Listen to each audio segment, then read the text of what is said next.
Sekitar 66 juta tahun yang lalu, asteroid besar menghantam bumi.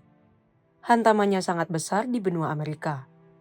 Sehingga, kita mengenal tempatnya sebagai Teluk Meksiko yang bentuknya seperti kawah. Peristiwa itu menandakan akhir dari segala era dinosaurus karena ledakannya menyapu habis makhluk berukuran besar. Hampir semua yang ada di darat, udara, dan laut menjadi korbannya.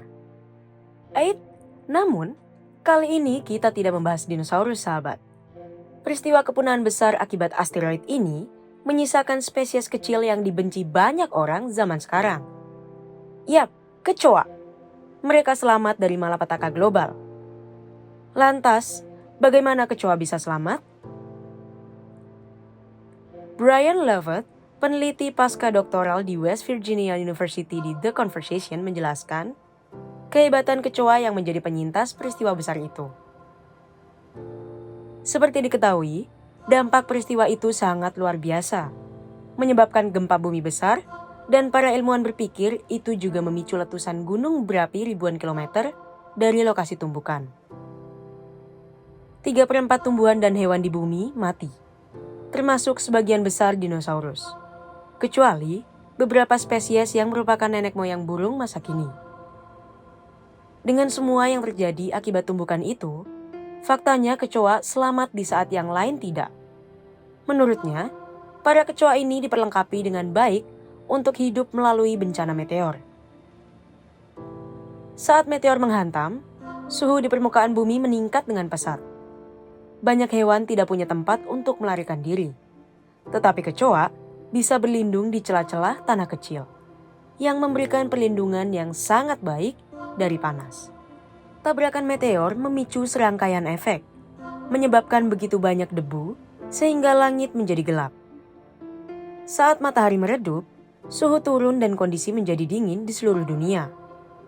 Dengan sedikit sinar matahari, tanaman yang masih hidup berjuang untuk tumbuh, dan banyak organisme lain yang bergantung pada tanaman itu kelaparan. Lovett menjelaskan, lain halnya dengan kecoa.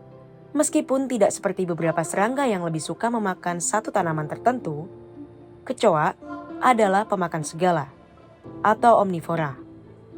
Artinya, mereka akan memakan sebagian besar makanan yang berasal dari hewan atau tumbuhan, serta sisa-sisa.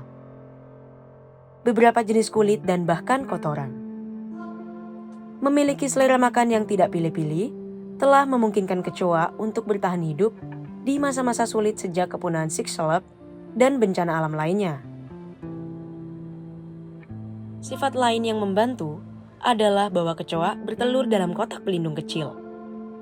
Kotak telur ini terlihat seperti kacang kering dan disebut udsi, yang berarti kotak telur. Ibarat casing ponsel, udsi bersifat keras dan melindungi isinya dari kerusakan fisik dan ancaman lainnya, seperti banjir dan kekeringan. Beberapa kecoa mungkin telah menunggu sebagian dari bencana Chicxulub dari kenyamanan udsi mereka. Kecoa modern adalah hewan kecil yang selamat yang dapat hidup di mana saja di daratan, dari panasnya daerah tropis hingga beberapa bagian terdingin di dunia. Para ilmuwan memperkirakan ada lebih dari 4.000 spesies kecoa di seluruh dunia. Beberapa spesies ini suka hidup dengan manusia dan dengan cepat menjadi hama. Begitu kecoa menetap di sebuah bangunan, sulit untuk menyingkirkan setiap celah kecil dari serangga ini dan udsi mereka. Ketika sejumlah besar kecoa hadir di tempat-tempat yang tidak bersih, mereka dapat menyebarkan penyakit. Ancaman terbesar mereka terhadap kesehatan manusia adalah dari alergen yang mereka hasilkan, yang dapat memicu serangan asma dan reaksi alergi pada beberapa orang. Hama kecoa sulit dikendalikan karena mereka dapat melawan banyak insektisida kimia. Dan karena mereka memiliki kemampuan yang sama, membantu nenek moyang mereka hidup lebih lama dari banyak dinosaurus.